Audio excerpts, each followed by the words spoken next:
weeks is selling into this anywhere between 138.50 and 139.50. This has been a very, very good short trade, and just continually selling. You can see that these candles, the market repeatedly banging up against these levels and just simply unable to clear it. Now we're getting a little tighter here. This is a bit of a more of a concern for me going forward, because the key level now, 137.67, that was breached on Friday, but in very thin markets. We've closed at 137.44. We are now currently only below one of the vantage point pivot points, which is 137.67. I would be looking more in the 138.20 area, potentially 138.50, to think about shorts, depending what news comes out of Europe to start the week. But the bias does remain to the downside, but we probably will see a corrective move higher. But I believe that sellers are going to be camped out in droves up between 139 and 140. So if we manage to get up there, that's terrific, because that gives us a great selling opportunity. US Swiss franc, this has been another good long trade. We've closed at 90.07, key level 89.19. Very good possibility we'll test that to start the week. That's a very good area to start looking at stacking your long positions in. Now again, if we've got that Swiss National Bank intervention, then this supports the long trade. So as it's pulling back, we're just trying to identify some levels where we can get long. That's the main plan here. Now the New Zealand dollar coming under pressure. The key level 79.33. This again, you can see once the vantage point crossover is complete, the market always comes back and retraces that level. This is not, I work with a lot of people in foreign exchange and in futures, and I think sometimes the traders tend to complicate things. These candles represent daily candles. We have 1, 2, 3, 4, 5, 6, 7, 8, 9 candles here. Each time, these are daily candles. When the market comes up into this area, you set a short. It comes down, you close it out. Comes back up, hits it again, you set a short, comes back down, you close it out. So this is what I'm seeing here is that one of two things must happen. Eventually, this level must be taken out at 79.33, or these levels continue to hold and we break much lower. Looking at these candles, you can see that after it tried 2, 4, 6 days in a row to break through this level, it collapsed down below 78. Now that was news driven, I don't dispute that, but the next candle came up even on Friday when the dollar took a hit. It still only got up to this level, 78.98.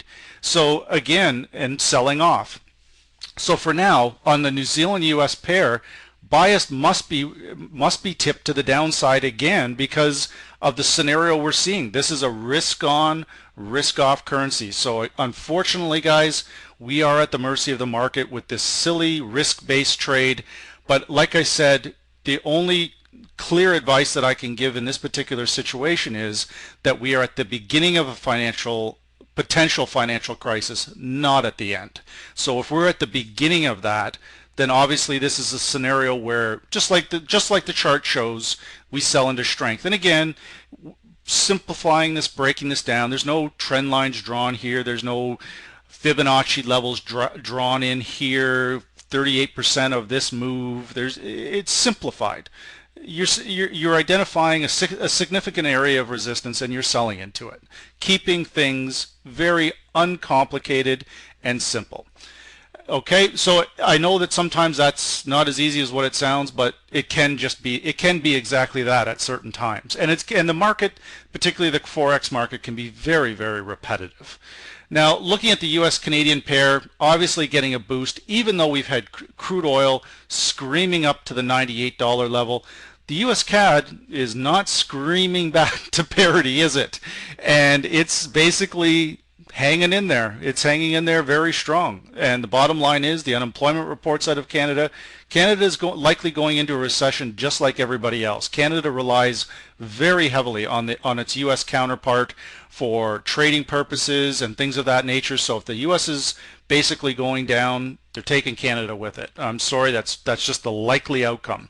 We've closed at 101.17 with that big up, that mediocre rally up in oil.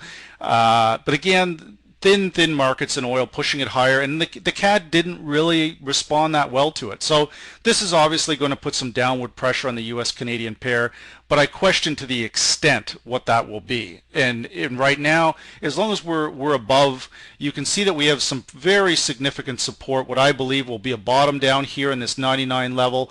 Buying down into this level simply makes sense. Our predicted MACD, predicted TSI, they're all still in oversold territory. There's not a whole lot of downward momentum here.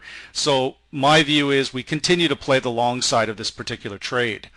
Finally, coming into the dollar yen. The dollar yen, to be perfectly honest, you know, the Bank of Japan must be very, very frustrated with this particular situation. It appears that intervention is struggling yet again.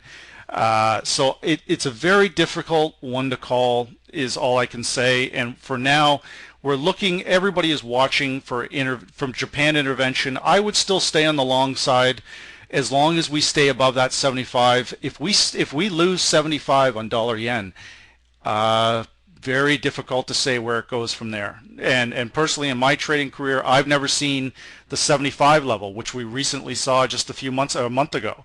But as soon as it got down to that 75.20 level, it was at 79.50 within a matter of minutes. So don't forget that either. I think the Bank of Japan will try and intervene here again very soon. They need to get this thing up above 80. Until they can do that, there's clear risk to the downside, but there's also good opportunity for range trading. With my own clients, we were range trading this thing between 76 and 77 for probably 2 months. And nothing fancy, but 30, 40, 50 pips a day still is pretty decent money. So with that said, this is the Forex Weekly Outlook for the week of November the 14th, 2011. And again, my name is Greg Furman, market analyst here at